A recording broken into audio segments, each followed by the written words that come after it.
군대에 있을 때에 허시성을 가진 준이분이 계셨습니다. 참 성실한 군인이셨다고 생각을 합니다. 이 준이라고 하시니까 군 생활을 수십 년 이상 하신 분이셨습니다.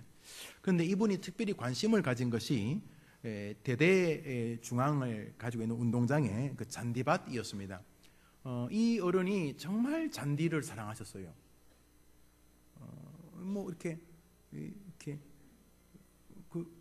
제가 스토리는 모르겠습니다만 당신이 잔디를 조성하셨는지 그 꽤 넓은 운동장을 이렇게 잔디밭으로 만드셨는데 아주 그 본인이 애착을 가지셨습니다. 근데 문제는 그 애착이 조금 지나치셔서 그 비번 쉬는 병사들이 PX를 가거나 PX 빵이나 하나 사려고 PX를 가거나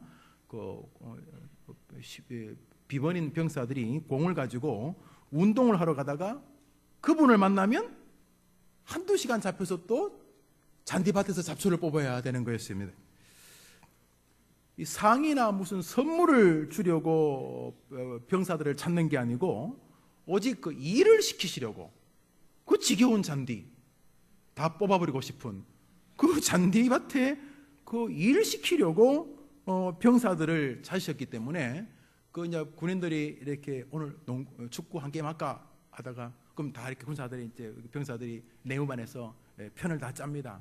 그리고는 축구하러 오기 전에 꼭 먼저 쫄병을 내보냅니다. 왜 내보냅니까? 운동장으로 가는 동선에 준이가 계신지 안 계신지 혹시 거기 계시면 우리 뒤로 돌아가야 되기 때문에 그래서 만나면 일 시키는 사람은 어이구 힘든 것이었습니다. 여러분 주변에 혹시 그런 사람이 있습니까? 보기만 하면 일 시키려는 사람. 지금 제가 어떤 사람을 소개할 건데 제가 뭘 말하더라도 제가 물으면 여러분이 일 시키려고요 이렇게 대답하면 됩니다. 아셨죠? 제가 왜 질문한다고요? 이제 해봅시다.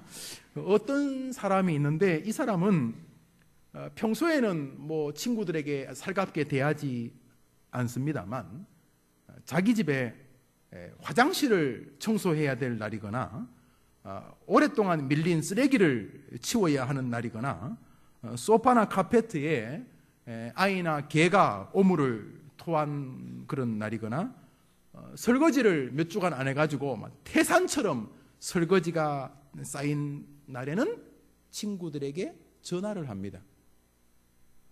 왜요? 이야, 너무너무 잘하시네요. 평소에는 친구를 초청하지도 않고 친구에게 배려도 안 하다가 친구야 오늘 시간 있니? 왜? 우리 집에 놀러 오려고. 아니 오늘 바쁜 일이 있어서 안 돼. 안 오면 절교야? 왜 친구 보고 오라는 것입니까? 아이고 확실합니다. 여러분 그런 친구 좋아하겠습니까? 오직 무언가 일 때문에 일 시키려고 친구를 찾는다면 그것은 좀 좋은 친구라고 부를 수는 없을 것입니다. 2부 예배 때 그런 친구를 무슨 친구라고 불러야 되냐니까 얍삽한 친구라고 그러더구만요. 나쁜 친구일 수 있습니다. 이제 여러분에게 조금 놀라운 이야기를 하나 하려고 합니다. 하나님은 천지 창조를 이루시고 마지막 날 마치 천지 창조의 완성품이나 주인공인 것처럼 사람을 만드셨습니다. 하늘과 땅과 묻과 물과 짐승과 풀과 꽃과 공기와 온 우주를 오직 사람 주인공을 만들기 전에 쫙 만들어 놓으시고 마치 미스 코리아 진 하면서 제일 마지막에 주인공을 소개하는 것처럼 사람을 등장시키셨습니다. 마치 천지 창조가 인간을 위한 작품인 것처럼. 그런데 루터가 그렇게 말했습니다. 천지 창조의 주인공은 사람이다. 마틴 루터의 말입니다. 사람은 정말 놀라운 존재입니다. 그렇게 천지의 오만 것들을 다 만드신 이유가 사람을 위해서라는 것입니다. 하늘의 별도, 달도, 해도, 궁창도, 공기도, 새도 물속에 저 물고기 한 마리조차도 누구를 위해 만들었다고요? 사람을 위해 만들었다는 것입니다. 이야, 대단한 것입니다. 그러면 사람은 왜 만드셨습니까? 아이, 뭐 대답 시끄러하다 안 해요. 다시 물으겠습니다. 그러면 사람은 왜 만드셨습니까? 맞습니다. 일시켜 먹으려고. 하늘의 해와 달과 별과 온 우주를 다 만드신 다음에 마지막으로 인간을 만드시면, 자, 너희 거다. 너희를 위하여 내가 이거 다 만들었다. 할렐루야. 모든 산천초목을 다 인간을 위해 만드셨는데, 그러면 정작 인간은 왜 만드셨다고요? 일시켜 먹으려고. 에이, 목사님, 그 좀 그렇게 생각하십니까? 하나님이 나를 일시켜 먹으려고 만들었다고 믿어지기만 하면 인생은 달라집니다. 어린 애가, 초등학생이, 우리 요셉 총무 중학생, 고등학생 애들이 하나님이 나를 이 땅에 보낸 이유가 하나님의 일시켜 먹으려고 만들었다는 것이 제대로만 정리되면 걔는 세상이 감당 못할 목사든 뭐 의사든 뭐 선생님이든 교수든 가정의 주모든 탁월한 사람이 안 될 수가 없어요. 무슨 말입니까? 우선 창세기 1장을 몇 절 읽을 테니 들으세요. 찾지 마시고 들으세요. 하나님이 이르시되 우리는 성부, 성자, 성령 삼위 하나님 말하는 거예요. 우리가 사람을 만들고 그들로 바다의 물고기와 하늘의 새와 가축과 온 땅과 땅에 기는 모든 것을 다스리게 하자 하시고. 인간 왜 만들었다고요? 아이, 오늘 왜 좀 잘하다가 그래요. 인간을 왜 만들었다고요? 일시키려고 하나님이 말씀하셨습니다. 우리가 사람을 만들자. 왜? 사람을 만들어서 그동안 우리가 하던 거, 온 우주를 다스리던 일들을 누구에게 맡기자고요? 사람에게 맡기자. 하나님이 사람을 만든 이유는 일시켜 먹으려고. 조금 경박한 말 같지만 창세기는, 성경은 그렇게 말하고 있습니다. 어떤 일 말입니까? 하나님의 일. 하나님이 인간을 만든 이유는 심심풀이 땅콩이 아니라는 거예요. 창세기는 장엄하게 열면서 말합니다. 우리가 사람을 만들자. 사람을 위해 온 천하를 만들어주고 사람을 만들자. 사람을 왜 만드냐? 일시키자. 우리 사람 만들어서 우리 일을 사람에게 시키자. 그래서 인간을 만드신 것입니다. 이상합니다. 일시켜 먹는 친구를 아까 우리 야비한 친구, 얍삽한 친구라 그래요. 우리가 하나님에게 그런 말 쓸 수 있습니까? 하나님에게는 야비하다는 말이 불가능합니다. 그분은 사랑 자체이시고 그분은 자비 자체이십니다. 하나님이 인간에게 일시켜 먹으려고 하는 목적이 야비라는 건 불가능합니다. 왜냐하면 인간은 하나님에게 걸거치기 때문입니다. 여러분, 이렇게 아주 예민한 거, 여러분이 이렇게 만지고 있습니다. 나사 하나가 거의 머리카락 같이 가는 그런 거, 아주 예민한 거 지금 여러분 하고 계세요. 가령 여러분이 방바닥에다가, 여러분이 그런 기술이 있는지 모르지만 휴대전화를 다 분해를 했어요. 휴대전화가요, 요 작지만요, 그거 분해하면요, 휴대전화 한 10배쯤 될 거예요. 안에 빽빽하게 많이 들었을 거예요. 자, 여러분이 그걸 재주가 좋아가지고 여러분 방에다가 이 휴대전화를 다 그냥 열어가지고 깨끗하게 해가지고 더 좋은 걸 만들려고 여러분 그런 기술이 있어서 여러분 방에다가 휴대전화를 다 뜯어가지고 액정은 액정대로 분석하고 분해하고 반도체는 반도체대로 또 도체는 도체대로 잘 해갖고 수만 가지 부품을 옆에 쫙 놨는데 3살 된 애가 도와주겠다고 휴대전화 부품 느려진 쪽으로 달려오면 뭐라 그러겠어요? 그래, 도와줘서 고맙다, 좀 주무르다가 가거라 그러겠어요? 여러분, 휴대전화를 여러분이 다 이렇게 분해해가지고 지금 뭘 하려고 하는데 3살짜리 애가 도와주겠다고 오면 여러분 뭐라 그럴 거예요? 안 가? 스톱도 아닐까요? 여보, 쟤 좀 잡아요. 왜요? 애는 도와주려고 오는 거잖아요. 아빠 나 좀 도와줄게요. 아빠 휴대전화 하는 거 나 도와줄게요. 3살짜리가 도와주면 될까요, 안 될까요? 우리가 하나님의 일을 뭘 도와요, 우리가요? 우리는 걸거치지요. 하나님이 일하는데, 하나님이 뭐 일하는데 뭐 체력이 안 돼요? 저는 체력이 안 되더구만요. 저는 뭐 이렇게 뭘 한 다음에 어제 그 태안인가 갔다 오니까 약간 이렇게 체력이 좀 안 되더라고요. 하나님이 체력이 안 돼요?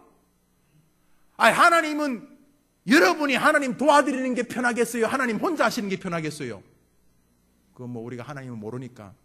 하나님은요, 체력이 피곤하다. 머리가 과부하다. 우리 하나님 그런 거 없어요. 말씀으로 다 하시는 분이에요. 그런데 하나님이 인간을 왜 만드셨어요? 오늘 그것만 계속 주구장창 말해도 은혜가 될 거예요. 저도 은혜 됐으니까요. 하나님이 날 왜 만드셨다고, 김영호? 일시키려고. 그런데 눈물이 쫙 나더라고요. 집에 가서 한번 해보세요. 여러분이 아직 왜 살아있는 줄 알아요? 성경은 말해요. 참새 한 마리도 하나님이 허락하시면 땅에 떨어진다, 안 떨어진다? 여러분은 우주를 위해서, 우주가 여러분을 위해 만들어진 여러분은 위대한 존재예요. 그런데 하나님이 여러분을 왜 살려뒀어요? 그래요. 아직까지 하나님은 나 일시켜보고 싶은 거예요. 그 전능하신 하나님이 자기 혼자 능히 하실 수 있는 완벽한 분이 사람하고 일하는 걸 너무 좋아하시는 거예요. 이 어른이 이 죄 많은 인간하고 일하는 걸 너무너무 좋아하시는 거예요.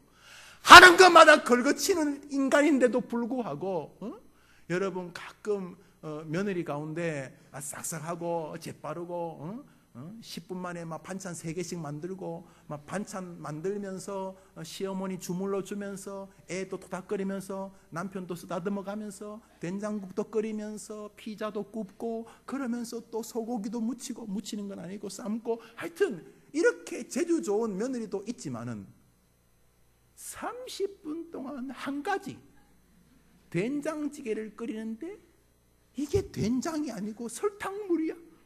끓인 다음에 하는 말, 소금인 줄 알았는데 설탕이네요 이러면서.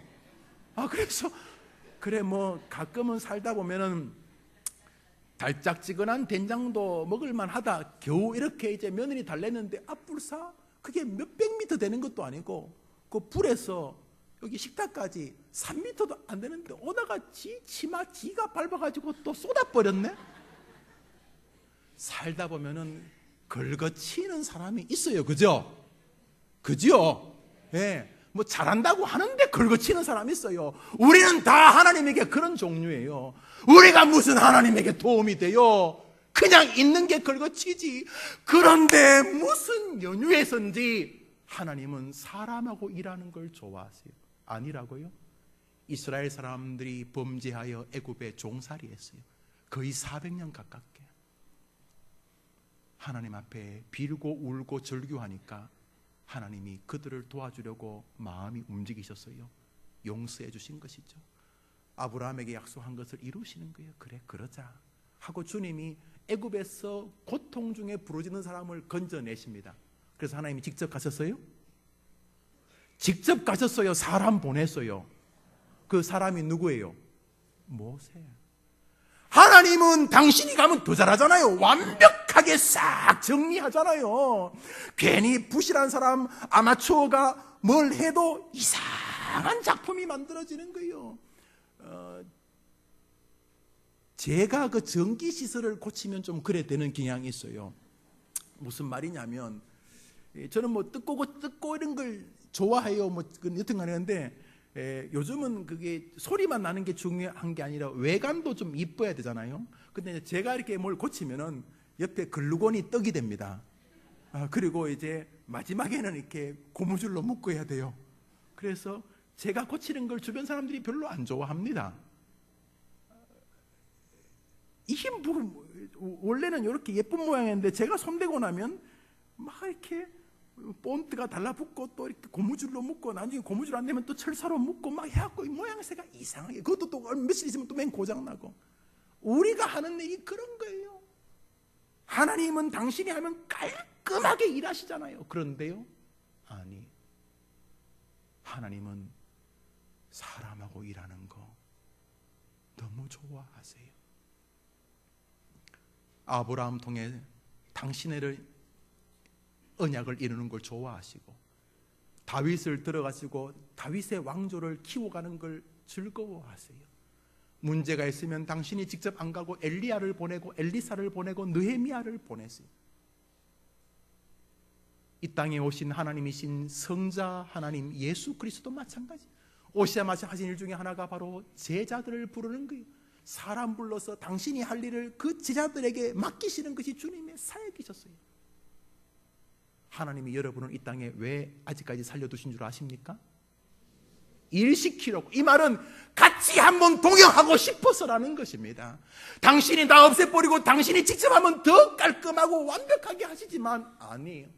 하나님은 우리가 당신의 동력자가 되어서 같이 일하는 걸 너무 좋아하십니다. 이 세계를 다윗이 어느 날 발견하고, 바울이 어느 날 발견하고, 이 사람 인생이 뒤집어져 버렸습니다. 이제 고린도전서 3장을 봅니다. 고린도전서 3장입니다. 9절입시다. 3장 9절입니다. 읽읍시다. 시작. 따라합시다. 우리는 하나님의 동력자들이요. 누구의 동력자라고요? 바울이 말합니다. 나는 하나님의 동력자이다. 하나님이 직접 하시면 좋겠지만 하나님은 무슨 연유에서인지 자신의 일에 우리를 동참시키기를 너무 좋아하십니다. 우리는 부족해요. 하다가 실수해요. 그러면 에이 안 되겠다 치워라, 빠져라, 괜히 긁어치네, 나 혼자 할래, 이러지 않고 주님 뭐라 그래요? 우리가 일하다가 실수하면 뭐라 그래요? 따라합시다. 두려워 말라, 내가 너와 함께 함이니라.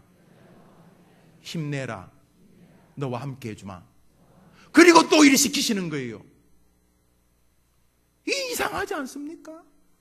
부족하면 나머지 내가 알아서 할게, 이런 게 아니고, 우리가 하다가 부족하면 두려워 말라, 담대하라, 내가 너와 함께 해주겠다, 용기 내라, 다시 시작해봐라 하면서 우리를 또 일시키시는 것이, 하나님께서 나를 이 땅에 보내신 이유가 자신과 동력하는 삶을 살아보게 하시기 위함이란 사실이 오늘 로마서와 고린도전서의 저자인 바울의 마음을 사로잡아 버렸습니다.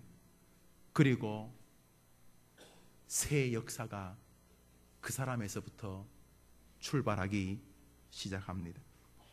사랑하는 여러분, 하나님께서는 당신의 사람들을 통해서 당신과 동역하는 즐거움을 누리기를 원하시고 우리도 누리기를 원하고 계십니다. 하나님은 나와 함께 일하고 싶어 하신다. 이것이 바울을 바울되게 만든 정신세계였습니다.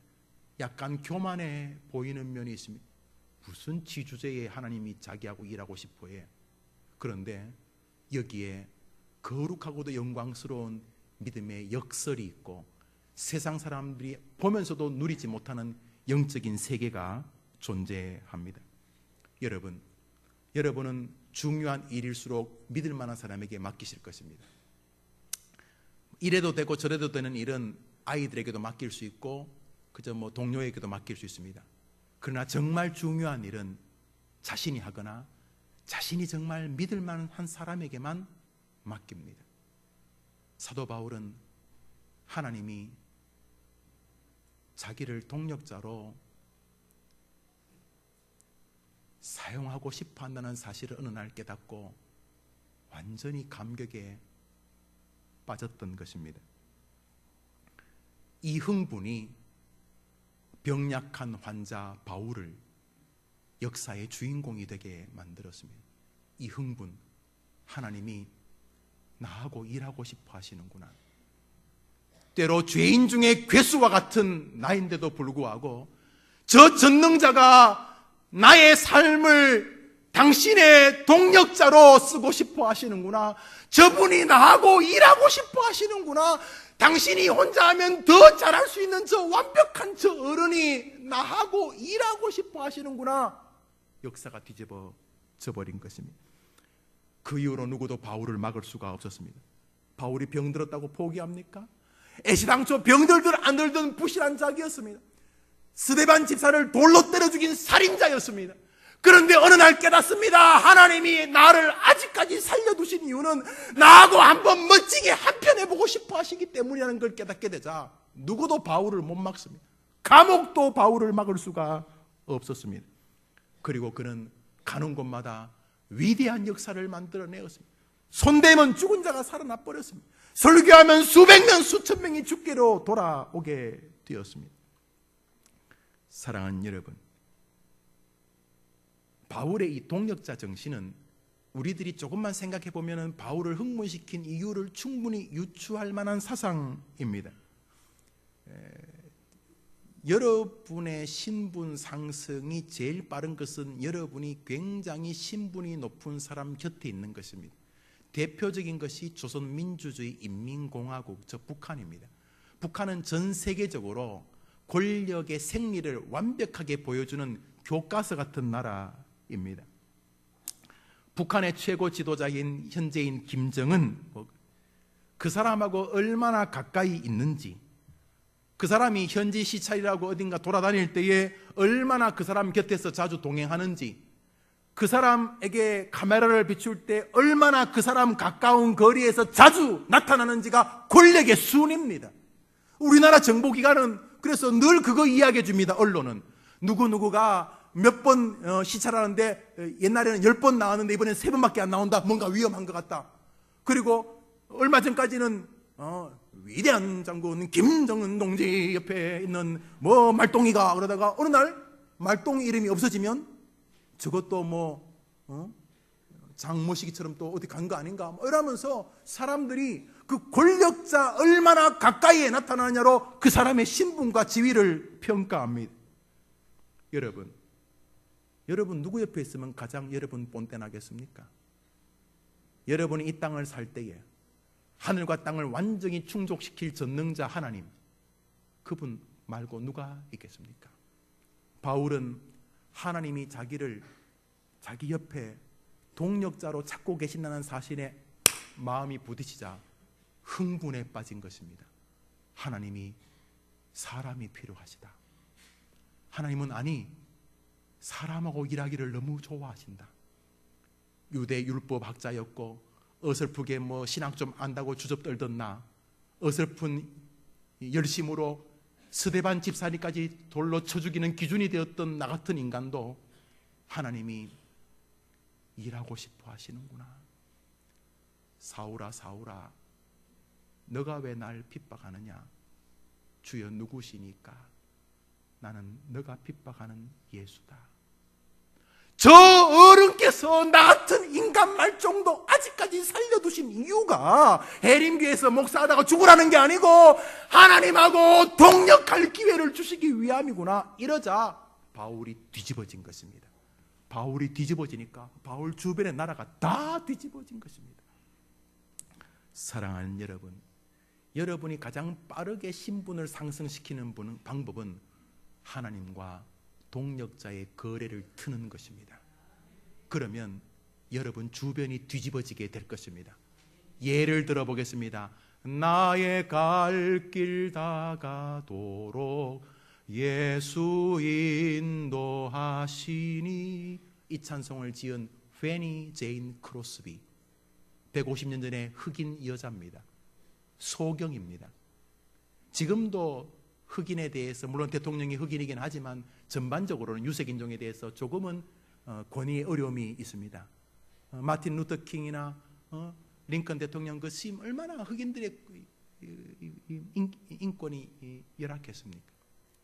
하물며 거의 150년, 200년 전에 흑인이면서 원래 소경이 아니었어요. 이 돌팔이 의사가 이렇게 지나가다, 의사도 아닌데 아이가 눈에 뭐 있다고 손 집어넣어서 애 눈 만지고 절대로 부으면 안 될 이상한 액체를 부어가지고 애가 실명을 하게 됩니다. 생후 6주 만에 벌어진 일입니다. 그리고 돌아가실 때까지 페니 제인 크로스비는 소경으로 삽니다. 그러다가 어떤 청년 선생님을 만나고 예수를 영접하게 됩니다. 할렐루야. 이 아이가 예수를 영접하자 이 소경의 눈이 활짝 열리게 됩니다. 앞을 보았다는 게 아니라 영안이 열리게 됩니다. 하나님이 자기를 구원하신 것이 감격스러워서 뭔가 하고 싶은데 할 게 없어 찬송을 짓기 시작합니다. 돌아가실 때까지 9,000곡의 찬송을 짓습니다. 대한민국 사람이 부르는 찬송 가운데 제일 많은 것은 휘니 제인 크로스비의 노래입니다. 약 25곡 정도가 있습니다. 이 여인의 찬송이 제일 많이 우리 찬송가 안에 있습니다. 이 여인은 살아있을 때 이미 미국 국회의사당에 3번 초청받아서 3번 다 국회의원들에게 감동을 주고 기립박수를 받은 인물입니다. 제가 몇 번 말했죠. 휘니 아줌마, 휘니 맘이라고 그랬는데 이 휘니 아줌마, 애칭이죠. 휘니 아줌마, 휘니 제인 크로스비. 이 크로스비 여사가 나이가 많아 몸이 아플 때 신문에 광고를 내었습니다. 크로스비를 사랑하는 사람들이 휘니 아주머니가 아프니 우리가 기도합시다. 미국 국민들에게 사랑받는 여인이 되었습니다. 가는 곳마다 휘니 아줌마의 손을 잡으려고 사람들이 인산인해를 이루었고 수많은 사람이 개인적인 아픔을 휘니 아줌마에게 편지를 보냈습니다. 그러면 이 휘니 아줌마, 휘니 제인 크로스비는 자기 방에서 다른 사람의 도움을 받으면서 그 편지를 읽고 그 편지에 답장을 써주었습니다. 마지막 날 돌아가시는 아침에도 자기 손녀 때문에 괴로워하는 어떤 사람에게 크게 답장을 쓰시다가 돌아가셨습니다. 휘니 제인 크로스비, 그저 흑인이고 가난한 소경이고 그냥 그렇게 사람들에게 짓밟힐 뻔했던 인생이 모든 사람들에게 존경의 대상이 되었습니다. 그가 누구의 동력자였기 때문입니까? 여러분, 닉 부이치치라는 분 아실 것입니다. 영상을 보시면 다 아실 만한 사람입니다. 선천적인 장애인입니다. 2 팔이 없습니다. 표현이 좀 경박하지만 마네킹 비슷합니다. 그런데 발이 있는데 발이 정상적이지 않습니다. 그래서 사람의 키가 1m가 채 안 되는 아주 작은 사람입니다. 우선 2 팔이 없고 스스로 움직이는 게 거의 불가능한 사람입니다. 그런데 그분 얼굴 보셨습니까? 거기 모인 수천 수만의 회중 가운데 가장 많은 사람, 닉 부이치치, 가는 곳마다 사람들에게 그리스도를 소개하고 좋으신 하나님을 소개합니다. 지쳐있던 많은 학생들이 참 그 장면 보면 감동스러운데요. 어느 여고에 가고 아이들에게 이 닉 부이치치가 강연을 합니다. 뭘 강연하다가 쓰러집니다. 사람들이 깜짝 놀랍니다. 그때 닉 부이치치가 이 어깨로 그리고 하나밖에 없는 발가락을 이용해서 그 넘어졌다가 다시 자기 몸을 일으킵니다. 그리고 고등학생들에게 말합니다. 넘어져도 일어날 수 있습니다. 지쳐있는 아이들이 다 눈물을 흘립니다. 강연을 마치고 닉 부이치치는 팔이 없으니까 그냥 서 있으면 그 아이들이 와가지고 닉 부이치치를 꼭 껴안습니다. 닉 부이치치 가는 곳마다 사람들에게 말할 수 없는 용기와 위로를 주고 그 사람하고 같이 교제하기를 기뻐합니다. 닉 부이치치 그 장애인이, 선천적인 장애인이 어떻게 많은 사람들이, 얼마 전 우리나라도 왔었습니다만 얼마나 많은 사람들에게 그런 존경과 사랑의 대상이 될 수 있습니까? 그가 누구의 동력자이기 때문입니까? 여러분도 인생을 바꾸는 길이 있습니다. 하나님의 동력자로 사시는 것입니다. 사도 바울은 하나님이 사람과 일하고 싶어 한다는 사실을 깨닫고 자기가 아직까지 살아있는 이유가 하나님이 자기하고 일하고 싶어 하신다는 사실을 깨닫자 걷잡을 수 없이 흥분에 빠집니다. 그래서 고린도 교회에 말합니다. 나는 하나님의 동력자다. 어디 싸가지 없이 하나님의 동력자라고 하고 이렇게 말하지 않고 하나님이 그걸 좋아하셨습니다. 한번 더 합시다. 바울이 하나님의 동력자인 것처럼 아직까지 예수를 믿으며 이 땅에 살아있는 나 역시 하나님의 동력자입니다. 아멘 하시기 바랍니다. 하나님이 심심뿌리로 살려둘 리가 없어요. 공중에 참새 한 마리도 하나님이 허락하시지 않으면 땅에 떨어지는 법이 없는데 만물의 영장, 온 우주를 여러분을 위해 만드실 만큼 가치 있는 여러분이 아무 의미 없이 살아있다고요? 곡식이나 축내려고? 화장실에 변이나 쌓으려고 살아있다는 말입니까? 불가능합니다. 하나님은 여러분하고 일하고 싶으신 것입니다. 사랑하는 여러분, 하나님이 나하고 일하고 싶어 하시다니 이 나이에 80인데 80, 90이면 어때요? 하나님하고 동력하면 양초 끝에 더 불이 막 타오르면 어떨 때보다 양초가 꺼질 때 불이 더 빛납니다. 어떤 사람은 마지막 임종 몇 개월, 임종 며칠, 임종 몇 년이 살아온 삶 8, 90년 다 합친 것보다 더 존귀할 수 있는 줄 믿으시기를 바랍니다. 사랑하는 여러분, 하나님 손에 붙잡히면 바울의 과거가 사람을 죽인 살인자여도 괜찮습니다. 하나님과 동력하면 인생의 길이 열리기 때문입니다.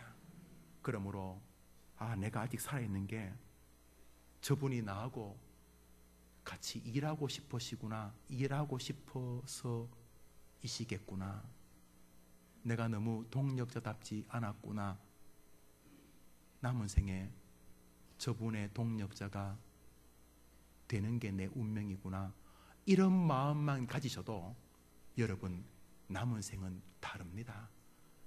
김정은 옆에 있으면 사람들이 권세자인 것처럼 느끼는 것처럼 여러분이 마음으로 하나님의 동력자의 길에 서시면 세상이 여러분에게 영광을 보여주게 될 줄 믿으시기 바랍니다.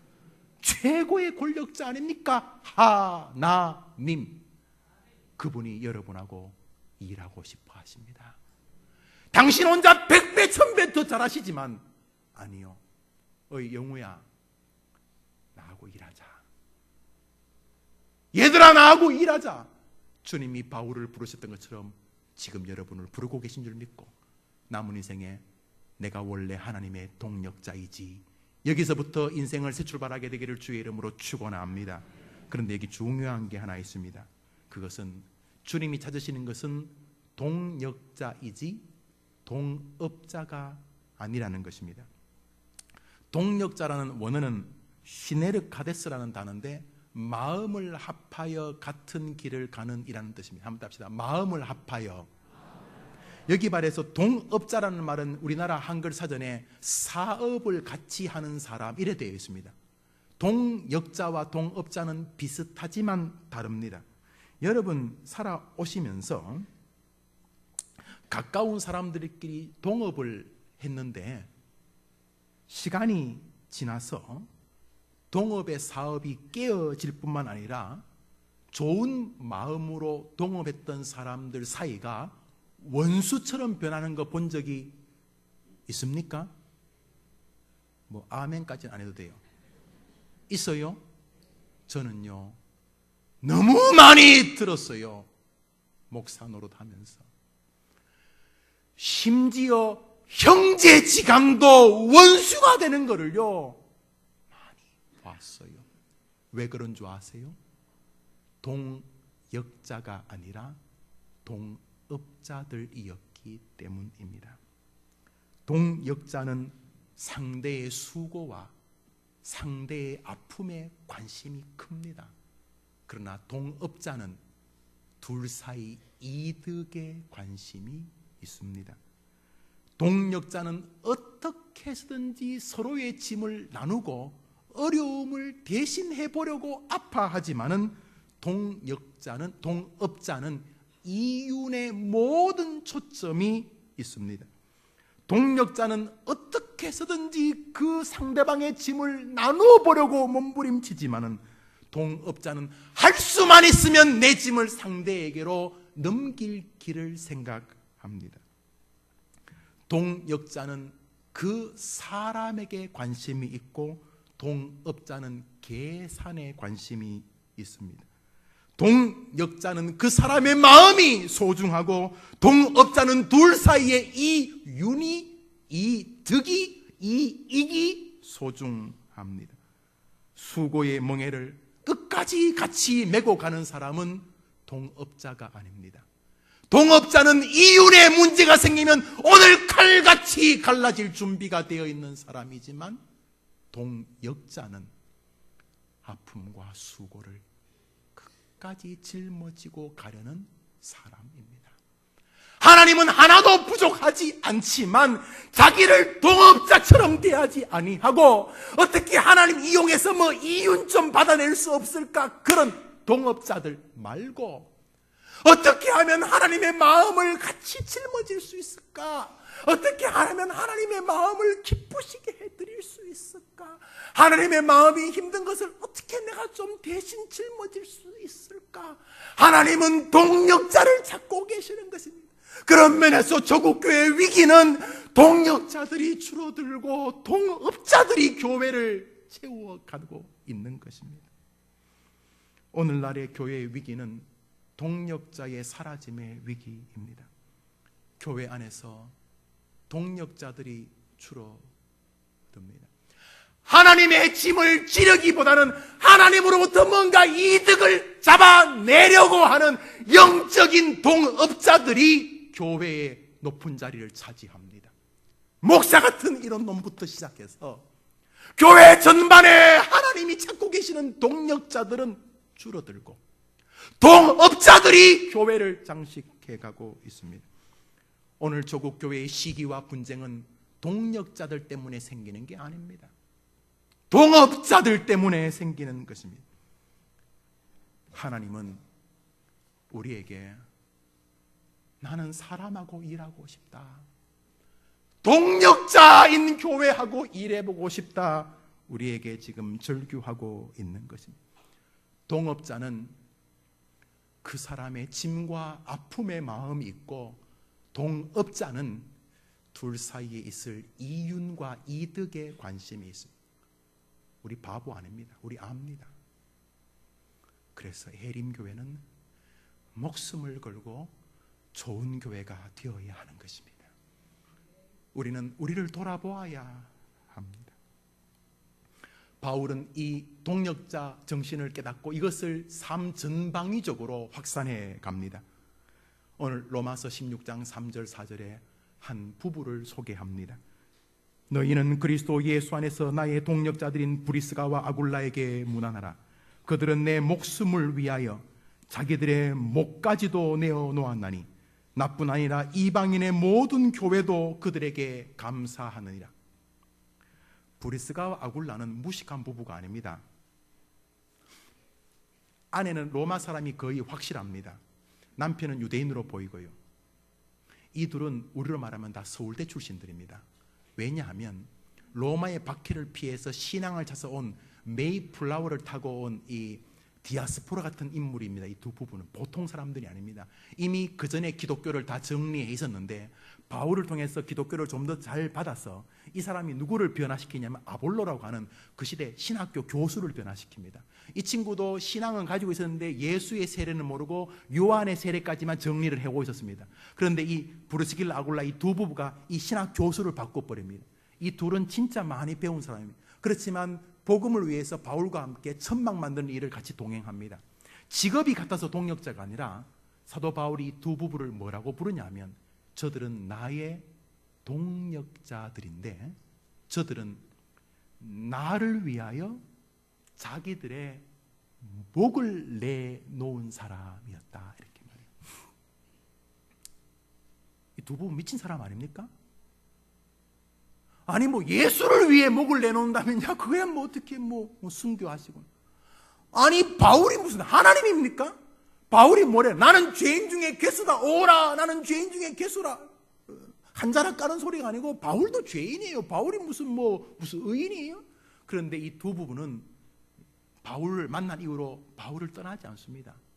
바울을 처음 만난 이후로 바울과 헤어지길 때까지 바울 곁에서 동력하는데, 바울이 말하기를 이 두 부부는 나와 목사님, 바울 선생님 짐 좀 주시오. 제가 좀 지겠습니다. 짐 정도 지는 정도가 아니고, 아이고 우리 바울 사도의 마음이 좀 힘드시겠다, 마음 정도를 추스리는 정도가 아니라 이 두 부부는 나 바울을 위하여 자기들의 목이라도 내놓을 사람이라고 말하는 거예요.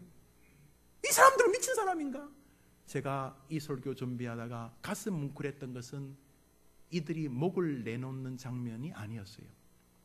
설교를 준비하다 내 마음에 다가오는 것은 너는 이라는 음성이 있었습니다. 이 두 부부가 미쳤어요. 바울이 그냥 설교나 하고 그냥 가고 뭐 자기 시간만 이렇게 하고 뭐 시간 되면 신방하고 안 되면 뭐 안 하고 뭐 이렇게 살았다면 이 두 부부가 목을 내놓았겠어요? 이 두 부부가 사도 바울을 위해 목을 내놓을 수 있었던 이유는 사도 바울도 이들을 위해 목을 내놓는 것을 이 두 부부가 느꼈던 거예요. 이 두 부부만 바울을 동역자로 본 게 아니고 이 두 부부가 살면서 바울에게서도 이 사람들은 우리를 위하여 목을 내놓겠구나, 저 바울 사도는 우리를 위하여 목을 내놓겠구나, 그걸 느꼈던 거예요.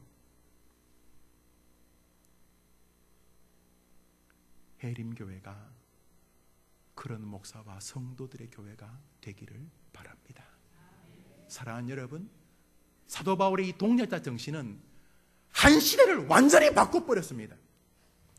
여러분, 뭐 바울이 최면시켜가지고 자기는 뭐 그냥 아무렇지도 안 하고 부르시기를 아굴라 부분만 바울을 왜 목을 내놓았겠습니까? 바울은 자신이 하나님의 동역자인 것처럼 자기 주변의 사람들에게도 동역자들이었던 것입니다. 목회는 혼자 할 수 없습니다. 뭐 저는 다른 직업은 모르겠어요. 그건 다른 직업도 마찬가지겠죠. 저는 뭐 목사니까 그밖에 몰라서 이렇게 말을 합니다. 사도 바울이 이 땅에서 믿음의 길을 걷는 동안 사도 바울에게는 사도 바울의 보호자가 되었던 갱그리아의 베베와 같은 성도들이 있었습니다. 처음 만난 이후로 그를 위해 목을 내놓았던 브루스길라 아굴라 같은 부부가 있었으며,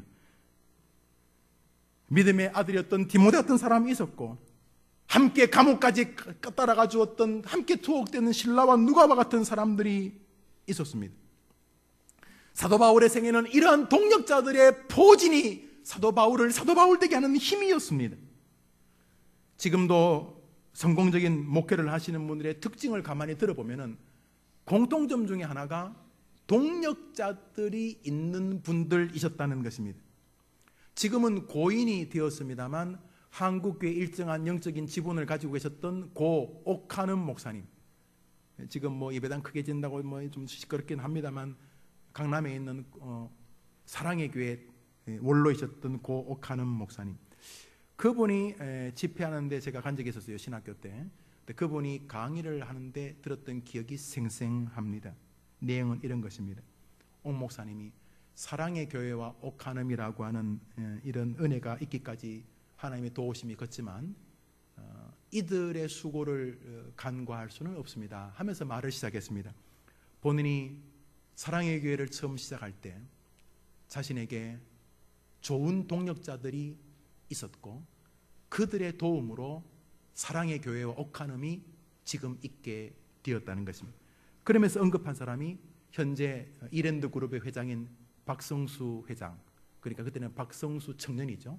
지금 이랜드의 부회장이고 지금은 목회를 하고 있는 동생인 박성남 부회장, 서울대학을 졸업하고 옥하는 목사를 동역하겠다고 직장까지 바꾸고 직장을 뒤로 미루면서까지 내비게이터 선교회를 옥하는 목사님에게 알려주고 또 끝까지 옥하는 목사와 함께 동역했던 직장사역연구소 소장인 방성기 청년, 방성기 지금 목사죠. 이런 초기의 동역자들이 자신의 사랑의 교회와 옥하눔이라고 하는 한 사역의 패러다임을 만드는데 출발이 되어줬다, 이런 이야기 옳시다. 사랑하는 여러분, 동역자들을 통해서 일하는 방식을 주님은 자신이 기꺼이 우리를 동역자로 찾으시는 모습 속에서 가르치고 계시는 것입니다. 바울의 이야기를 들어보십시오. 디도로 말하면 나의 동료요, 너희를 위한 나의 동역자요. 나의 동역자 마가, 아리스타고, 누가, 나의 동역자 디모데와 동역자인 빌레몬과 그리스도 안에서 우리의 동역자인 우르바노와 나의 사랑하는 스다구와. 사도 바울에는 기라성 같은 동역자들이 있었습니다. 이제 우리를 돌아봅니다. 그 위대한 사도 바울에게도 이렇게 목을 내놓는 동역자들이 겨우 도와줘서 목회가 되었다면 여러분에게도 동역자가 필요하고 저에게도 동역자가 필요한 것은 말할 거리도 없는 것입니다. 하나님은 우리를 하나님의 동역자로 불러주시면서 우리가 서로에게 동역자의 자세로 하나님의 나라를 확장하기를 원하고 계십니다. 그래서 사도 바울은 오늘 고린도서 3장에서 우리는 하나님의 동역자들이요 너희는 하나님의 밭이요 하나님의 집이라고 이렇게 말하는 것입니다. 이게 무슨 말입니까? 사도 바울은 내가 하나님의 동역자인 것처럼 당신도 하나님의 동역자라고 다른 사람을 인정해 주었던 것입니다. 한번 더 합시다. 내가 하나님의 동역자인 것처럼 성도님도 하나님의 동역자이십니다. 그러므로 내가 하나님의 동력자인 것처럼 저 사람도 하나님의 동력자니까 우리 사이도 동력자일 수밖에 없었던 것입니다. 이 패러다임을 가지고 교회를 이끌었습니다. 그래서 성도들이 다 알았습니다. 저 목사가 우리 위해 죽을지도 모르겠구나. 저러다 죽을 텐데. 온 교회가 바울이 자기들의 동력자인 거 알았습니다. 바울도 자기의 교인들을 보면서 저들이 우리의 동력자인 것을 알았습니다. 앉아가지고 그 권사 말이지, 그 집사 말이지. 사람을 그렇게 대할 수 없었습니다. 사도 바울의 교회는 동력자들의 교회였습니다. 어떻게 해서든지 서로 짐을 지려고, 어떻게 해서든지 서로 도우려고 했었습니다. 비아냥과 냉소로 사람을 대할 수가 없었습니다. 어떻게 하나님에게 비아냥을 그립니까? 하나님과 동력자가. 그런 것처럼 사도 바울은 동력자 정신을 가지고 목양을 해갔던 것입니다. 하나님이 신약 성경 절반을 바울에게 기록하게 하셨습니다. 바울을 통해 온 이방을 뒤집어 버리셨습니다. 사랑하는 여러분, 하나님 지금도 동력자를 찾고 계십니다. 여러분입니다. 목사님, 제가 몸이 약해요. 몸이 약하면 뭐 어떤데? 제가 가진 게 없어요. 잘 됐네요. 가진 게 없을수록 하나님이 더 도와주실 테니까. 사랑하는 여러분, 이제부터 내가 살아있는 이유가 하나님이 나하고 일하고 싶어서라고 믿으시고 동력자의 길을 걸어가시되, 여러분이 저의 동력자가 되어주시기를 간곡히 부탁합니다. 저도 여러분의 동력자가 되겠습니다.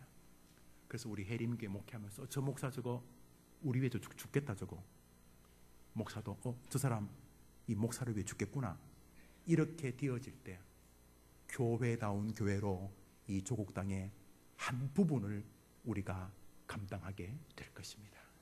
말씀을 맺으면서 책 한 권을 소개하려고 합니다. 일생에 한 번은 고수를 만나라. 최근에 읽은 책 가운데 제일 웃기고 재미있는 책이었습니다. 제가 이 책 내용을 다 동의하는 건 아닙니다.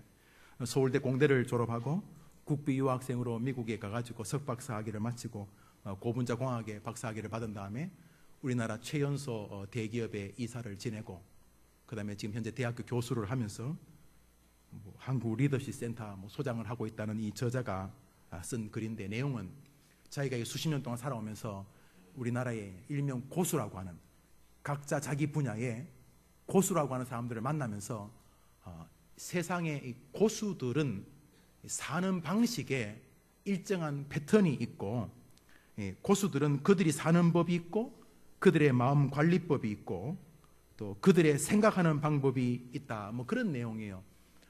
크게 두껍지도 않은 책이니까 한번 읽어볼 만한 책입니다. 일생에 한 번은 고수를 만나라. 저는 그 책을 다 동의하지 않습니다. 그러나 그 책의 제목의 인사이트를 제가 하나 봤습니다. 여러분, 오늘 우리는 한 고수를 만납니다. 바울입니다. 이 사람 진짜 고수입니다. 이 사람은 하나님과 자기를 동력자의 정신으로 바라봅니다. 모든 사람 마음 안에 있는 내 이득의 개념으로 바라는 동업자의 정신이 세상을 관영할 때, 이 병약한 사도 바울은 하나님과 자신의 관계를 동력자의 관계로 보고 만나는 사람들을 동력자의 관계로 봅니다. 물론 후메네오 같은 배신을 만나기도 합니다. 그래서 사도 바울이 디모데에게 유언을 남기듯이 너는 후메네오 피해라, 알렉산더 이런 사람 피해라. 그렇지만 그런 쓰라린 만남도 있었지만 그 기존은 동력자의 정신이었습니다. 사도 바울은 목회를 하면서 사람들을 동력자의 마음으로 보았습니다. 복선에 복선을 깔지 아니하고 동력자의 마음을 보는 순간 하나님이 다 부어줬습니다. 할렐루야. 목이 부러진 애를 잡으면 목이 붙어버렸습니다. 손수건을 덮으면 죽은 자가 살아났습니다. 설교하면 역사가 이루어졌습니다. 사랑하는 여러분, 여기 고수가 있습니다. 뭐 좀 이득 없나 싶어서 사람을 이득 중심으로 다루는 이 시대 속에서 동역자의 마음을 가지고 여러분이 주님을 대하고 여러분이 목사를 대하고 서로 대하면 불이 임하게 될 것입니다. 주와 함께 동행하는 여러분 되기를 주의 이름으로 축원합니다. 제가 기도하겠습니다. 하나님 아버지, 감사합니다. 사랑하는 모든 성도들에게 이번 한 주간 동역자인가, 내가 하나님에게 동업자인가, 내가 교회의 동역자인가 동업자인가, 내가 목사에게 동역자인가 동업자인가, 내가 성도들에게 어떠한 사람인가, 여전히 그럼에도 불구하고 하나님은 나하고 일하고 싶어 하신다는 마음 때문에 행복한 한 주간을 살아가는 주인공들 되게 하여 주시옵소서. 예수님 이름으로 기도합니다. 아멘. 우리 다 같이 일어나서 오늘 주기도송 찬송합시다.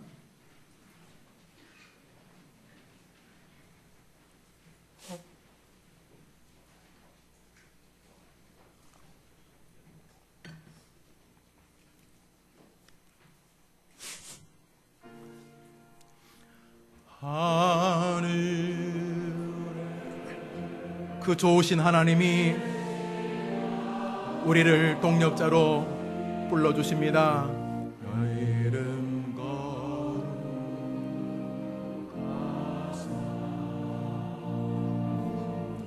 주님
하나님은 여러분하고 일하고 싶어 하십니다. 선거철이 다가왔습니다. 박심이라 그래서 대통령의 마음 때문에 이런저런 논란이 되는 것 같습니다. 만일 대통령이 여러분에게 전화해서 나하고 일 좀 합시다, 제발 나하고 일 좀 합시다 한다면 얼마나 신나겠는 일이겠습니까? 여러분 아직 기회가 있습니다. 명퇴를 당하시고 나이가 많고 병이 있고 아무 상관없습니다. 여러분의 동력자는 전능자이기 때문에 그렇습니다. 여러분 기회가 있습니다. 주님은 여러분하고 일하고 싶어 하십니다. 사도 바울이 가진 이 담대함은 바로 그것입니다. 아직 내게 기회가 있다는 이 즐거움을 가지고 이번 한 주간 한번 살아봅시다. 주님의 동력자답게 한번 해봅시다. 교회를 향해서 동력자의 자세를 한번 돌아봅시다.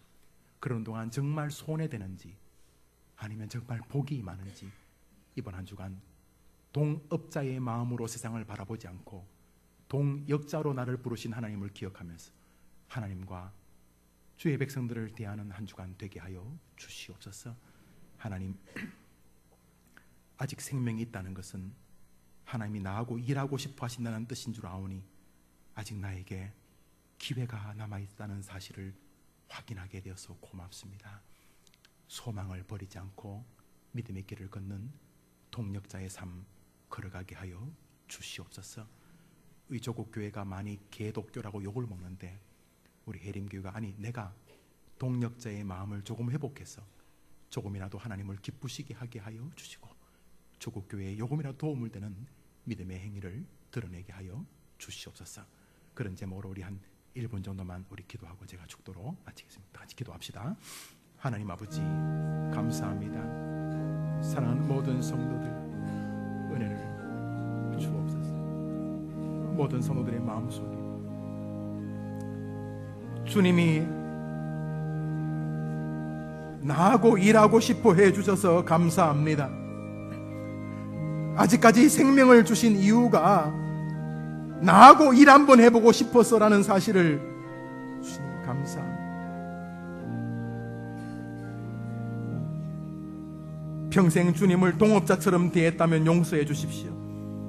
이후로 동력자의 마음을 가지고 하나님을 대하고 목사를 대하고 성도를 대하고 내 남은 모든 사역을 대할 수 있도록 주님 도와주시기를 원합니다. 우리 모든 성도들의 마음속에 주님을 향한 거룩한 열망을 주옵소서.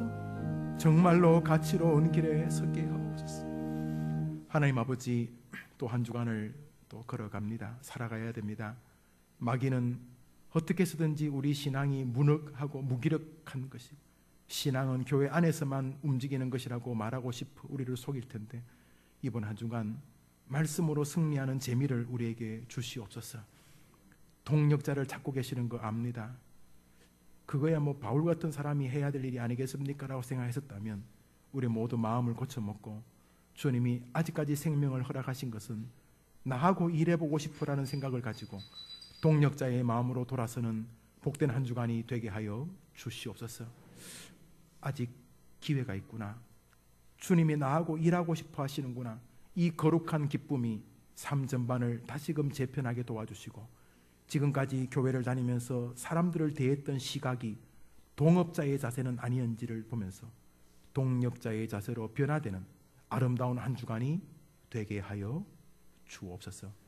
우리는 하나님의 동력자들이라고 말했던 이 바울의 담대함을 우리도 이번 한 주간 하나님과 사람을 향해 외칠 수 있도록 은혜를 내려 주시옵소서. 하나님 아버지, 고맙습니다. 기회 주셔서 정말 감사합니다. 당신 홀로 완벽하게 하실 수 있음에도 불구하고 당신의 그 아름다운 일에 우리가 동역할 기회를 갖도록 허락하신 주님, 남은 생에 그냥 살다가 끝나지 말고 하나님의 동력자로 살아가는 즐거움을 누리다가 주 앞에 다 도착하는 우리 해림교회가 되게 하여 주옵소서. 예수님의 이름으로 기도합니다. 아멘. 이제는 우리 예수님의 크신 은혜와 하나님의 사랑과 성령의 위로와 교통하심이, 동력자를 너무도 찾고 계신 하나님의 음성을 듣고, 교회에도 너무도 동력자가 필요한 시대인 것을 말씀으로 듣고, 주님이 나를 원하시는구나 생각하면서 한 주간 살아보기로 다짐하는 사랑하는 모든 성도들과 저들의 기도의 영역과 저들의 제목들 위 이제로 영원토록 함께 있을지어다. 아멘.